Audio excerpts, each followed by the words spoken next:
Bonjour, bienvenue sur Edimov. Bonne et heureuse année 2025. Comme nous l'avions annoncé à la fin de 2024, que nous allons entamer une série de vidéos sur le livre de Daniel. Pour plusieurs raisons. D'abord, nous voulons entamer une série de vidéos en nous recentrant sur la parole de Dieu. Parce que, encore une fois, pour rappeler à tous nos internautes et tous ceux qui nous suivent depuis quelques années, notre objectif principal, c'est de vous nourrir avec la parole de Dieu. Pour ceux qui recherchent la vérité sur Dieu, la vérité sur ce qu'il a révélé, nous voulons partager ces vidéos dans notre chaîne YouTube.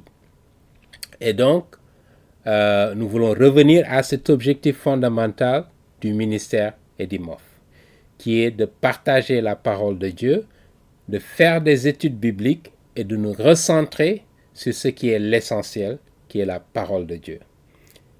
Et j'ai choisi d'entamer 2025 avec l'étude du livre de Daniel, du prophète Daniel, pour plusieurs raisons.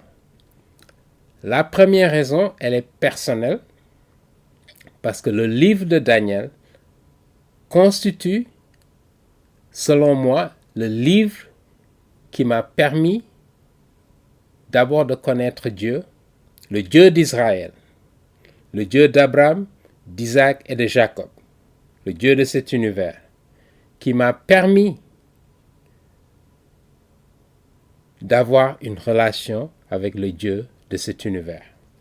Après plusieurs années de recherche, de fouilles, de comparaison entre différentes religions, je suis tombé sur le livre du prophète Daniel.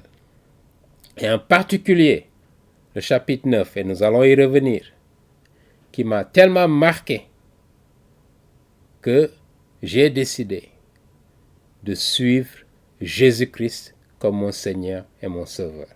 Et au cours de cette série, vous allez comprendre pourquoi j'ai eu une telle expérience. Parce que le livre de Daniel constitue l'un des livres dans l'ensemble de la Bible, de l'Ancien comme du Nouveau Testament, les plus prophétiques, qui annoncent des centaines, voire des milliers d'années à l'avance ce qui va arriver.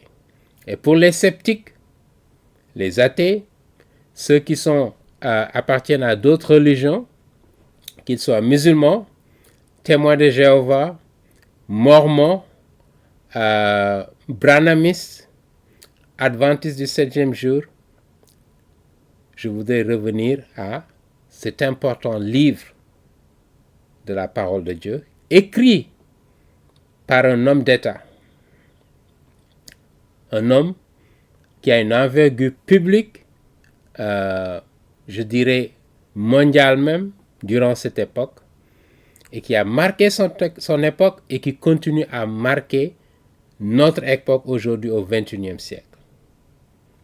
Voilà pourquoi j'aimerais qu'on s'y arrête pour comprendre le message que Dieu nous a laissé. Nous avons beaucoup de gens qui sont sceptiques, qui rejettent toute référence au supernaturel, à une révélation divine qui viendrait d'une autre, d'une autre dimension, surnaturelle, d'accord, qui rejette le miracle. Et je voudrais le rappeler aujourd'hui que tout ce qui est contenu dans le livre de Daniel relève du miracle parce que ça provient du Dieu de cet univers, qui est en dehors du temps et qui voit ce qui va arriver des centaines, voire des milliers d'années à l'avance. Et je rappelle encore une fois, il n'y a que la Bible, parmi tous les écrits sacrés qui existent dans ce monde, que ce soit le Coran, que ce soit les écrits sacrés des hindous, le Bhagavad Gita ou les Vedas, d'accord? Que ce soit d'autres écrits des bouddhistes, etc. Il n'y a pas un écrit sacré comme la parole de Dieu qui contient de telles prophéties. En particulier le livre de Daniel. Donc pour une raison personnelle, je voudrais revenir là-dessus pour partager avec vous l'expérience que j'ai eue qui m'a amené à la conviction fondamentale que la Bible est effectivement la parole de Dieu et contient la vérité. D'accord? Et cette vérité qui, je dirais, challenge toutes les autres vérités qui sont révélées par d'autres religions. Amen, et nous allons y revenir. Si vous êtes musulman, restez accrochés, parce que voilà un message important qui devrait attirer votre attention. D'accord? Donc cette expérience personnelle-là, je vais la partager avec vous, qui a changé le cours de ma vie. Ça, c'est la première raison. La deuxième raison, nous vivons dans un contexte, je dirais, géopolitique, où il y a beaucoup d'incertitudes.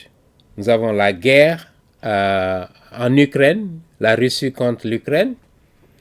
Nous avons la guerre au Moyen-Orient entre Israël et les terroristes de Hamas et tous les autres groupes terroristes qui sont autour, Hezbollah qui est au Liban, les Houthis qui sont au Yémen, l'Iran qui est là à côté également d'Israël.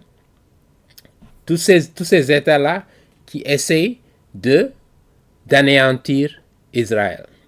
Donc ce contexte géopolitique-là nous ramène au livre de Daniel pour comprendre encore une fois les enjeux. Ça, c'est la deuxième raison. La troisième raison, nous sortons, il y a quelques années, du Covid-19, un phénomène, un fléau, je dirais mondial, sanitaire mondial, qui a marqué l'humanité tout entière et qui nous a plongé dans l'incertitude, avec les conséquences associées à l'inflation que nous avons connue, que beaucoup de pays ont connue, et qui nous amène à douter. Où en sommes-nous? Qu'allons-nous devenir? Qu'est-ce que 2025 présage, d'accord, comme année? Et je voudrais rappeler, en revenant sur les chapitres du livre de Daniel, les prophéties qui sont annoncées, où Daniel a reçu plusieurs révélations spéciales pour lui dire le cours de l'histoire de l'humanité et l'histoire des nations païennes en rapport avec la nation juive. Si vous voyez bien dans la Bible, tout est centré autour d'Israël. Ne serait-ce qu'à partir, je dirais, d'Abraham. D'accord? Lorsqu'Abraham, au chapitre 12 du livre de la Genèse, apparaît jusqu'à la fin du Nouveau Testament, le livre de l'Apocalypse. Tout est centré autour des Juifs, du peuple juif, de la nation juive. Mais dans le livre de Daniel, il y a un détour qui est fait pour revenir sur l'histoire des nations païennes qui ne sont pas juives. Voilà une autre raison pour laquelle nous voulons revenir là-dessus. Parce que c'est un livre qui interpelle tous ceux qui ne sont pas juifs pour relater l'histoire de l'humanité en dehors du peuple juif. Mais toujours, pour certains passages, en rapport avec le peuple juif. Et nous allons y revenir. Certains chapitres font référence à cela. Une troisième raison. Et enfin, la dernière et la plus grande raison, ce sont les prophéties. Il n'y a pas un livre, de mon point de vue, dans la Bible, qui contient autant de prophéties que le livre de Daniel, qui n'a que 12 chapitres, par ailleurs, je le rappelle. Mais dans ces 12 chapitres, nous avons plus d'une centaine, je dis bien une centaine de prophéties précises qui se sont matérialisées à la lettre, au point où les critiques, et nous allons revenir sur ces critiques, des gens sceptiques, athées, qui ont remis en cause l'authenticité du livre de Daniel. pour dire d'abord que ce livre qui est présumé avoir été écrit au 6e siècle avant Jésus-Christ, en réalité n'a été écrit qu'au 2e siècle avant Jésus-Christ. Et pourquoi ils ont avancé cette date du 2e siècle avant Jésus-Christ? Précisément parce qu'ils ne comprennent pas comment des événements, près d'une centaine, peuvent être prophétisés à l'avance, des centaines et des centaines d'années à l'avance, avec une précision extraordinaire. C'est pas possible. Donc voilà pourquoi ils ont dit que le livre de Daniel a été écrit après les faits. Parce que les faits qu'il relate à partir du 6e siècle avant Jésus-Christ jusqu'au 1er siècle et au-delà du 1er siècle, qui annonce même la fin des temps. 2024. Des choses qui ne sont pas encore arrivées, qui ont été énoncées, qui ont été annoncées et révélées par le prophète Daniel. Amen. Donc, restez accrochés pour les semaines à venir. Nous allons parcourir l'ensemble de ces 12 chapitres. Et nous allons aller pas à pas. Nous allons prendre le temps. S'il nous faut toute l'année 2025 pour parcourir le livre du prophète Daniel, nous allons le faire.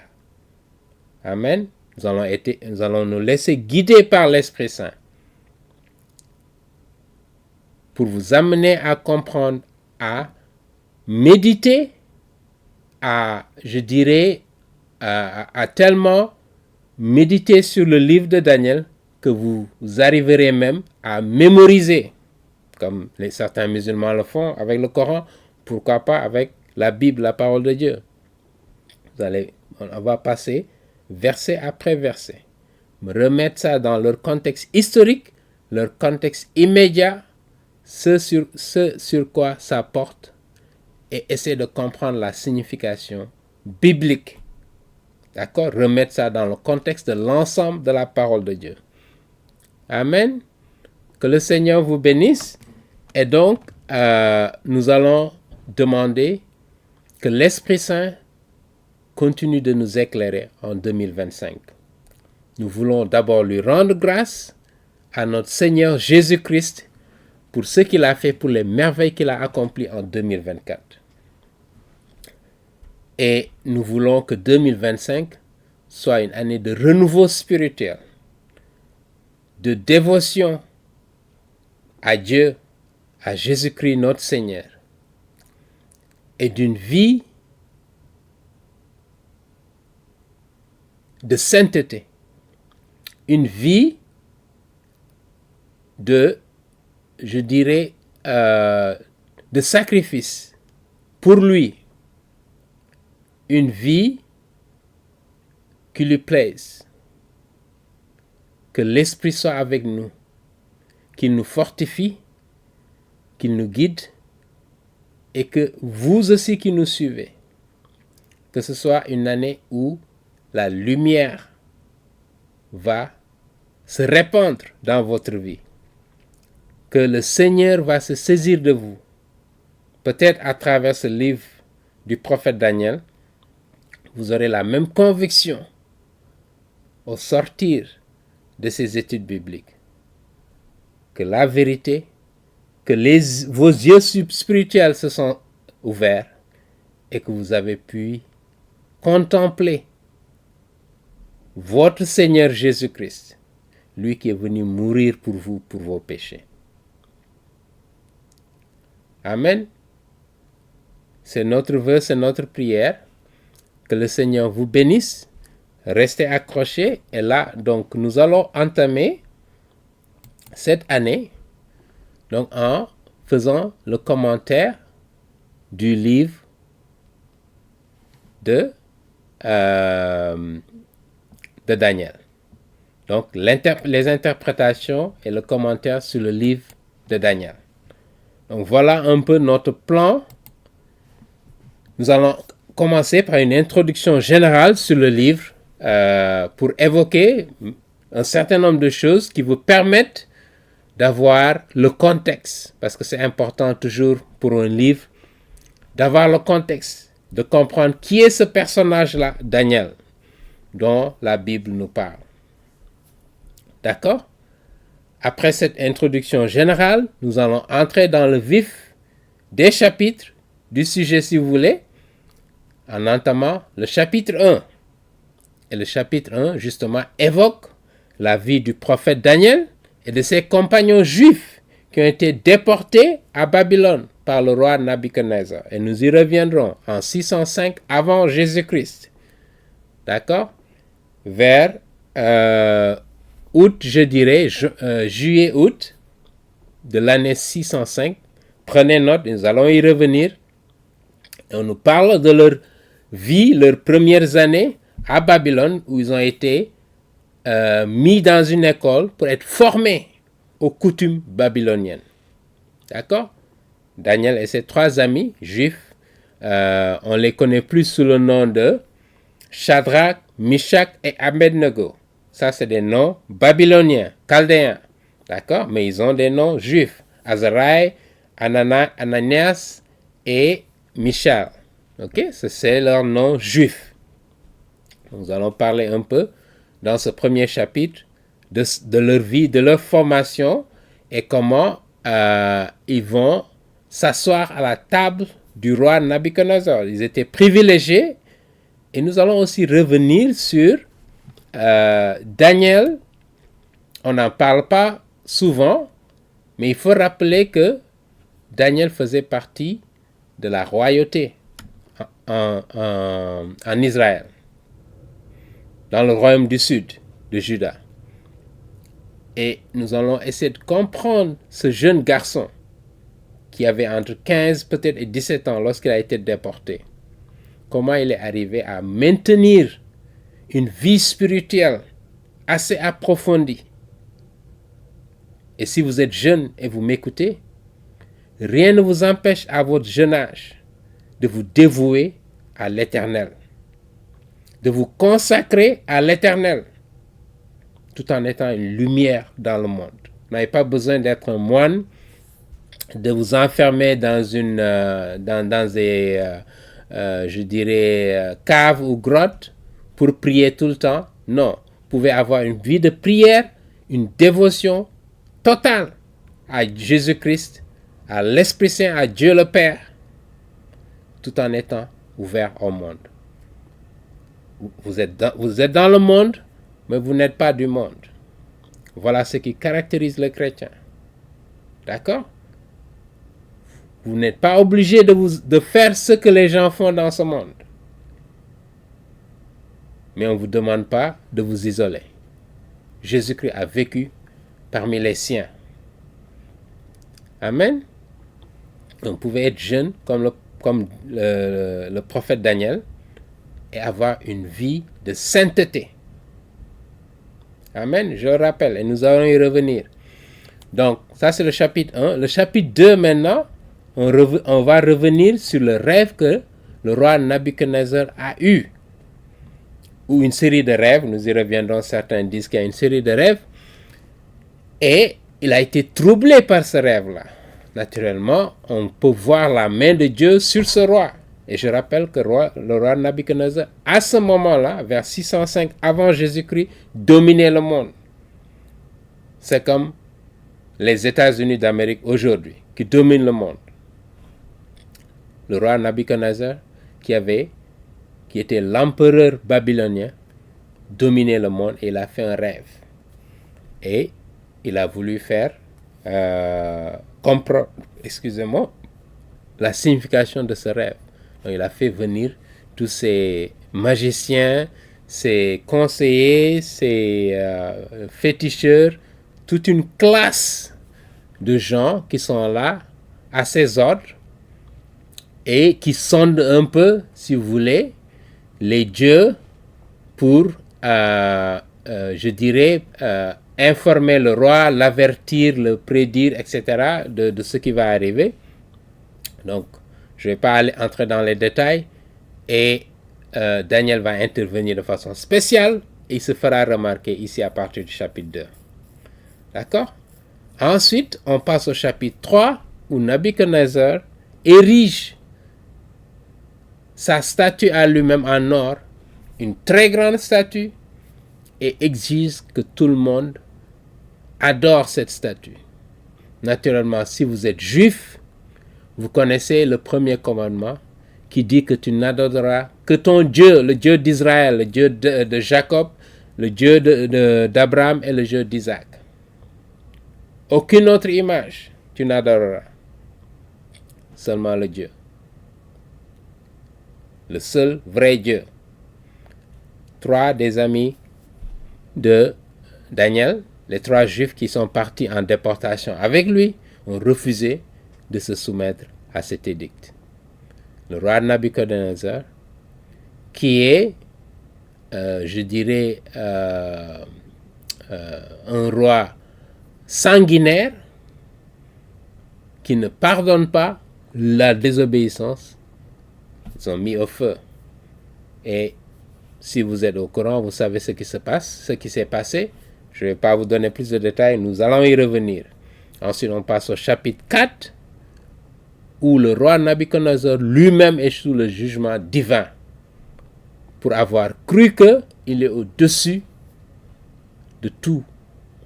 Il peut tout se permettre parce qu'il était empereur et il dominait le monde. Mais il a oublié qu'il y a un Dieu de cet univers. D'accord? Qui contrôle les saisons et les empires. Et il a reçu une leçon extraordinaire et c'est un témoignage qu'il va faire au chapitre 4 pour reconnaître que même s'il est puissant, il y a un Dieu plus puissant que lui et qui contrôle ce qui se passe, qui lui a donné l'opportunité d'être un empereur et de diriger le monde. Mais cela ne veut pas dire qu'il est tout puissant, que tout le monde doit s'agenouiller devant lui. Et si vous avez quelqu'un comme Donald Trump qui aurait peut-être ces mêmes impressions ou tendances, nous devons lui rappeler qu'il y a un Dieu de cet univers qui est plus puissant. Amen. Nous prions pour lui au moment où il s'apprête à être intronisé comme le président des États-Unis. Et nous prions pour que Dieu lui donne la sagesse de mener son terme dans la paix, dans la réconciliation de tous les Américains et dans le respect de la dignité humaine. C'est notre prière pour ce président. Mais que Dieu lui ouvre le cœur, le convainc, je dirais, le rendre humble, lui donne l'humilité de reconnaître qu'il n'est qu'un être humain comme tout autre et que la puissance appartient à Dieu et qu'il puisse connaître le succès durant son règne, etc., que les Américains soient satisfaits de son terme, de son mandat. Amen, c'est notre prière. Ensuite, le chapitre 5 qui parle de la fin justement de l'empire babylonien avec le petit-fils de Nabuchodonosor qui s'appelait Belshazzar. Et nous allons revenir sur ce nom-là parce que beaucoup de critiques, il y a quelques années, avant qu'on ne découvre qu'on ne fasse certaines découvertes archéologiques, ont remis en cause le livre de Daniel parce que précisément Daniel fait mention du petit-fils de Nabuchodonosor qui s'appelait Belshazzar. Ils disent qu'ils ne voient pas dans les annales historiques de Babylone ce nom-là.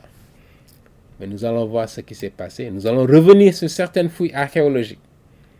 Parce que je veux combiner l'étude intrinsèque, interne de la parole de Dieu en allant verset par verset, mais en replaçant tout ça dans le contexte historique.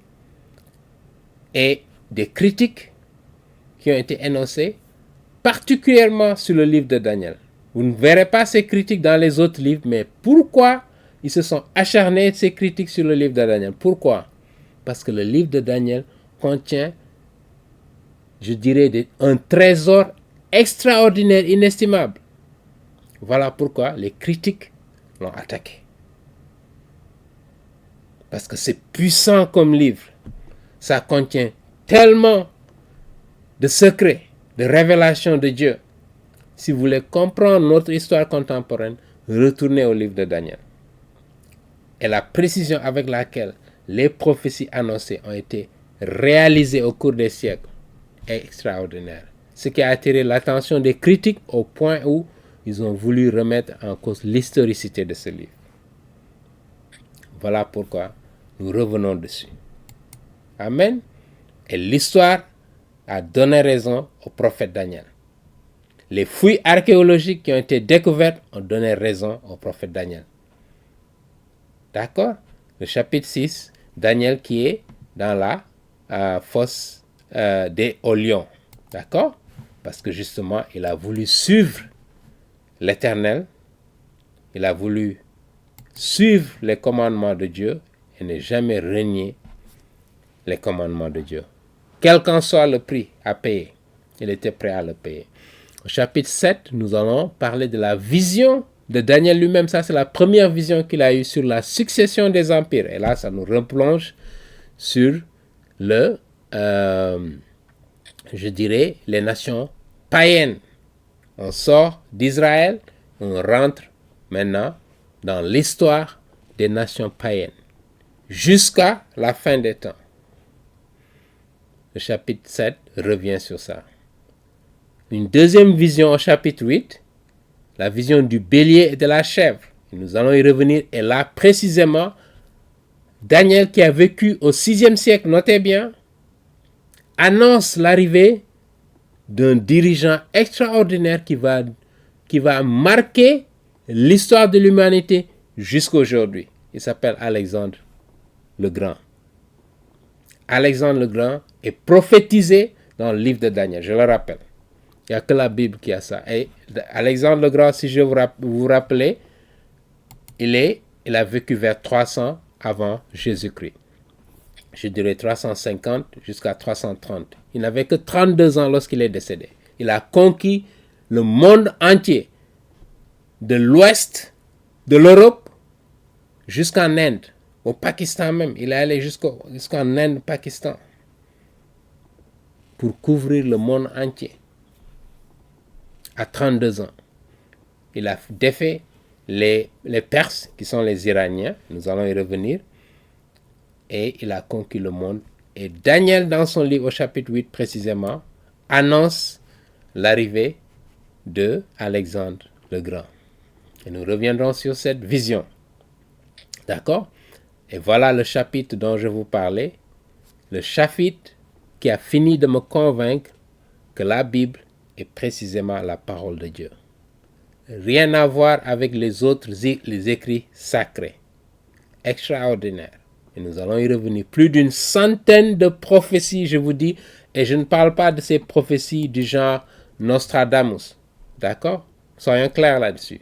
Bon, là, c'est des prophéties précises, extrêmement précises. D'accord? Qui, si vous êtes honnête, devrait vous convaincre. D'accord? Quelque chose qui est écrit des centaines d'années à l'avance. Par ailleurs, je le précise ici, le prophète Daniel a annoncé l'arrivée de Jésus-Christ au 1er siècle. Beaucoup n'insistent pas dessus et nous allons y revenir dans ce chapitre 9 précisément. Non seulement l'arrivée de Jésus-Christ, mais la mort de Jésus-Christ a été prophétisée par Daniel. 600 ans avant que Jésus-Christ n'arrive sur la scène. Comme je vous dis, ça c'est un aspect. Et les autres prophéties extraordinaires qui sont mentionnées ici, nous allons revenir dessus. D'accord? Au chapitre 10, une troisième vision. Ici, de Daniel, où c'est la bataille entre des grands empires ou des grands États et les puissances qui sont derrière ces États. Par exemple, les États-Unis, vous pouvez ne pas le savoir, mais il y a des démons qui sont au-dessus de ces grands États comme les États-Unis, la Chine, l'Allemagne, le Japon, etc., qui contrôlent ces dirigeants qui sont dans ces pays-là, d'une certaine manière. Naturellement, la main de Dieu est également sur ces puissances-là. Dieu envoie ses anges pour contrôler certaines choses. Et nous allons y revenir. Le livre de Daniel a une dimension, je dirais, spirituelle extraordinaire concernant ces batailles spirituelles qui se passent dans ce monde. Et que si vous n'êtes pas chrétien, peut-être vous n'êtes pas sensible à ces batailles spirituelles-là. Le livre de Daniel nous replonge dans cette, je dirais, la réalité de ces batailles surnaturelles. D'accord? Et qui influencent ce qui se passe sur la terre. D'accord? Il y a même des scientifiques qui ne sont pas chrétiens qui reconnaissent que notre dimension physique ne constitue pas toute la réalité de notre univers. Il y a une dimension qui va au-delà du physique. Cette dimension spirituelle-là. Le livre de Daniel revient sur ça dans le chapitre 10. D'accord? Le combat spirituel. Nous, chrétiens, comme Saint Paul nous le rappelle, nous ne nous battons pas contre des êtres humains, contre des gens qui sont nos ennemis. Non. Notre bataille est spirituelle contre des forces démoniques qui sont dans l'univers à l'œuvre pour détruire tout ce que vous cherchez à faire. Voilà. Voilà pourquoi nous devons prendre ces armes spirituelles, qui est la parole de Dieu. La prière, le recueillement. Daniel, pour que justement il ait un écho de cette dimension spirituelle, de cette bataille spirituelle qui se passe, il a jeûné et prié pendant 21 jours. C'était un homme de prière. Voilà pourquoi il a reçu ces révélations extraordinaires. Parce qu'il avait une place spéciale dans le cœur de Dieu. Et vous, nous chrétiens, nous sommes interpellés à cette vie de prière, à cette vie de consécration au Seigneur, à sa parole que nous devons méditer jour et nuit. C'est un commandement. Ce n'est pas une option. Quel que soit l'état dans lequel nous nous trouvons, que l'on soit très occupé dans le travail ou je ne sais pas, cela ne devrait pas être une excuse pour prendre le temps. Daniel était un premier ministre. Vous pouvez imaginer, premier ministre pas de n'importe quel État, pas d'un petit État, non, de l'Empire babylonien. Et il va revenir pour être également occupé le 3e rang de l'Empire, je dirais, perse, après l'Empire babylonien. Donc c'était un homme extrêmement occupé. Mais il priait 3 fois par jour. Et se tournait vers Jérusalem. Et là, je voudrais rappeler aux musulmans qui pensent que, comme ils voient certains passages où, par exemple, Daniel qui est à Babylone, à l'est, mais qui se tourne vers Jérusalem, qui est plus à l'ouest, d'accord, pensent que, justement, Daniel était un musulman. Et donc, ils font exactement ce que Daniel fait. Non.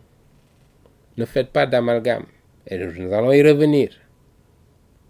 Daniel était un homme de Dieu. D'accord? Un homme de prière. Donc, ce qu'il faisait n'a rien à voir avec les prières que les musulmans font.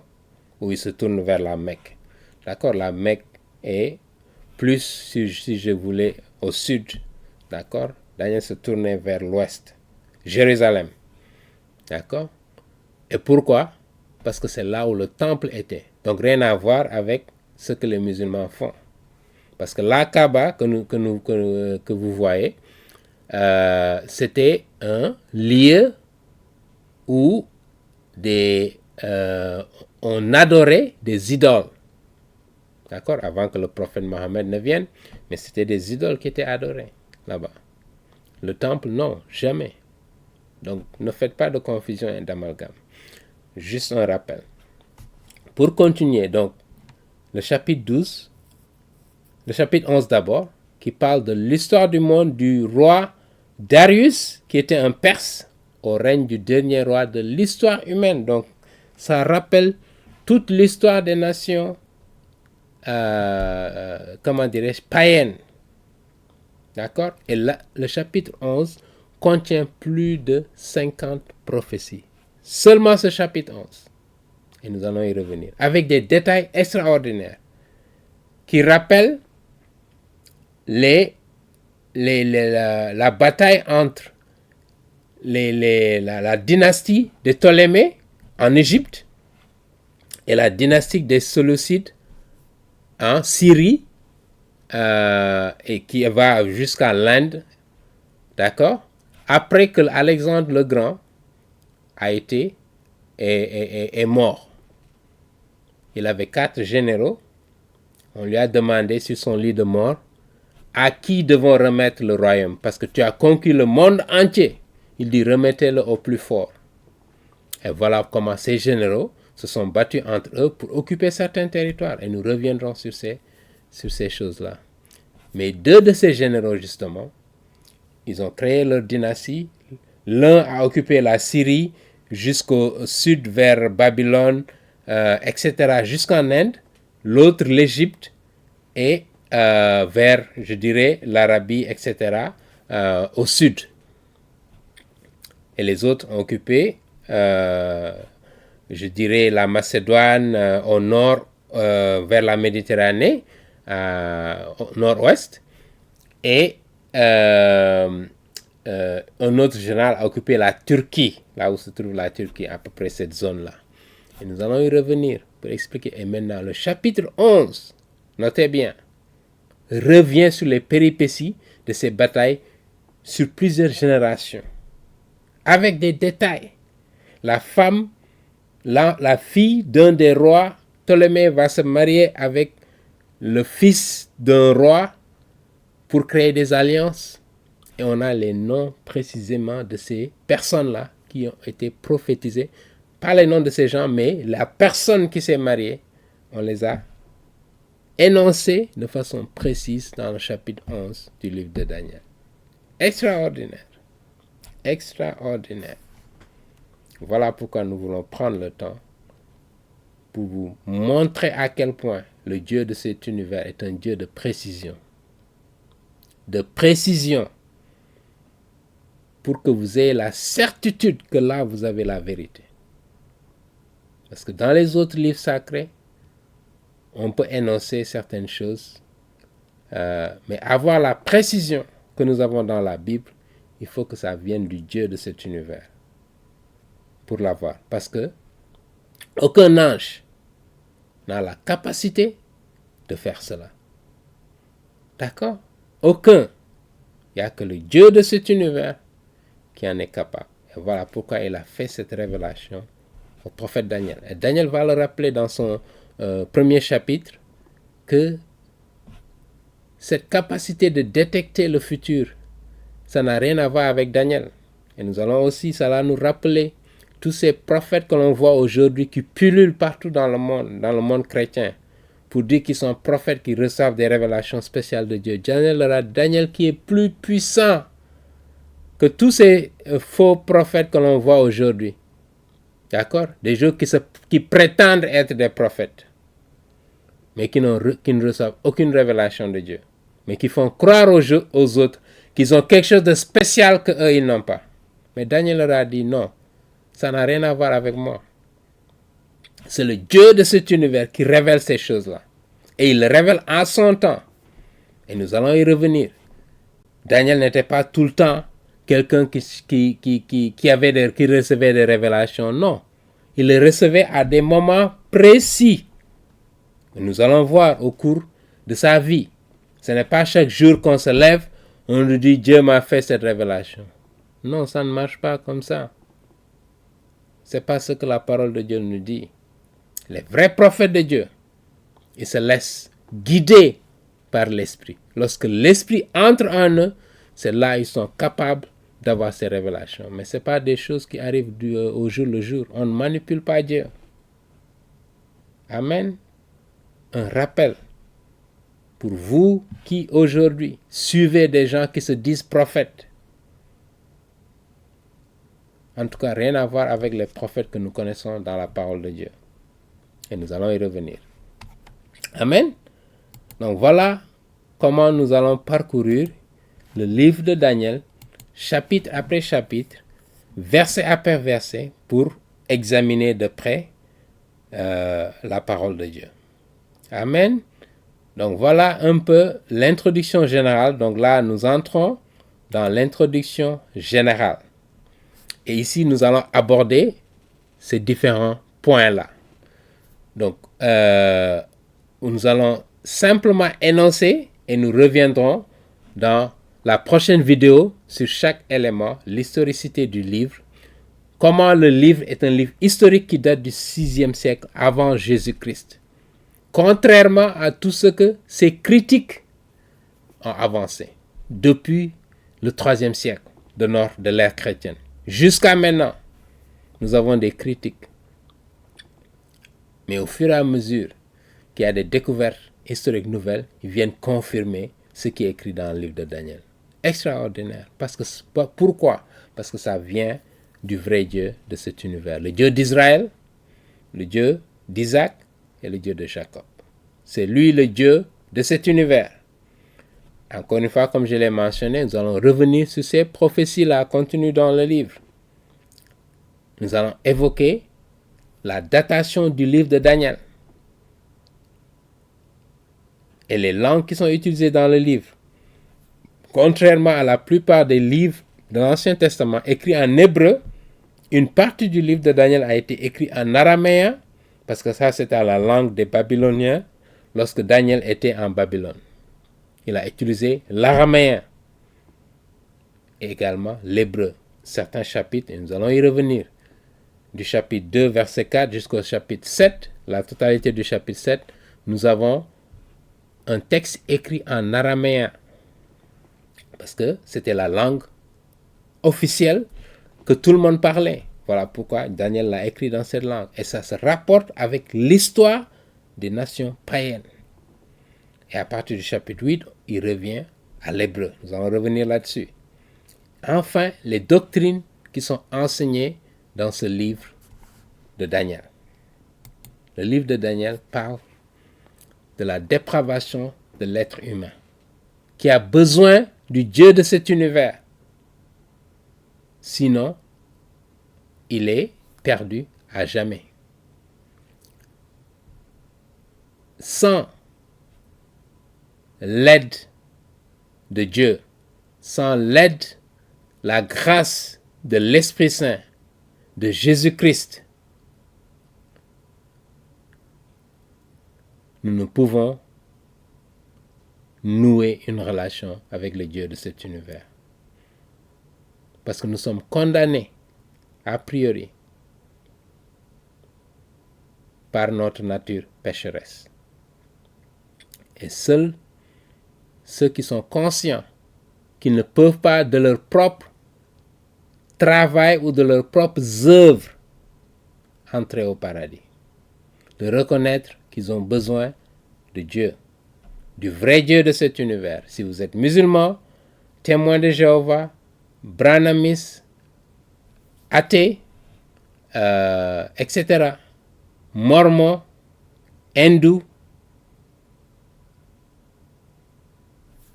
je rappelle que vous avez besoin d'un sauveur. Nous avons besoin d'un sauveur. Parce que vous êtes là pour un temps dans cet univers. Et si vous ne connaissez pas le vrai Dieu, si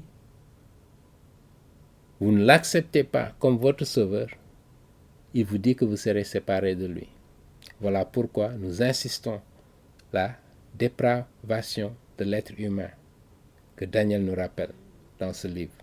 C'est une doctrine que nous allons présenter au cours de ces vidéos. Une autre doctrine sur laquelle nous reviendrons, la souveraineté de Dieu. Il est souverain. Il fait ce qu'il veut. comme il le veut, parce qu'il est le maître de cet univers. Il peut choisir de vous mettre dans une situation que vous n'aimez pas forcément, mais parce qu'il est souverain, parce qu'il a un plan pour vous, pas pour vous faire souffrir, mais parce qu'il a un plan pour vous, pour votre vie. Donc, ayez confiance en l'Éternel. Il est souverain. Beaucoup s'attendaient, je parle des États-Unis par exemple, à ce que Kamala Harris, par exemple, remporte les élections ici aux États-Unis. Mais ce n'était pas la volonté de Dieu, parce qu'il est souverain. C'est lui qui permet que des choses se passent selon son dessein. Et voilà pourquoi nous devons porter notre foi en lui, parce qu'il est souverain. C'est lui qui décide du cours de l'histoire. Les hommes ont le libre arbitre, mais c'est lui qui décide en dernier ressort. Amen. Donc cette doctrine de la souveraineté de Dieu est extrêmement importante. Et Daniel, dans ses chapitres, revient sur ces aspects-là. L'omniscience de Dieu, avec les prophéties qui sont annoncées. Il a une connaissance à l'avance, une préséance si vous voulez, qui lui permet de savoir ce qui va se passer des centaines et des centaines d'années à l'avance. C'est une doctrine importante du christianisme. Nous allons également revenir sur la résurrection des morts. Le livre de Daniel traite de cela. Nous serons tous ressuscités. La question qui se pose est de savoir, allez-vous ressusciter pour la vie ou ressusciter pour être jugé et séparé de Dieu pour l'éternité? Le livre de Daniel revient dessus. Le chapitre 12 et d'autres chapitres font référence à ça. Il y a une résurrection des morts. Voilà pourquoi il est important, la vie que nous menons sur cette terre. Est-ce que c'est une vie de soumission à Dieu, notre Sauveur, ou de rébellion contre le Sauveur de cet univers, qui est autre que Jésus-Christ, le Dieu suprême de cet univers, je le rappelle. Il n'a pas été créé, il a été Dieu de toute éternité. Voilà ce qu'il nous dit. De porter notre confiance, notre foi en lui. Amen. Nous allons revenir sur, je dirais, la démonologie.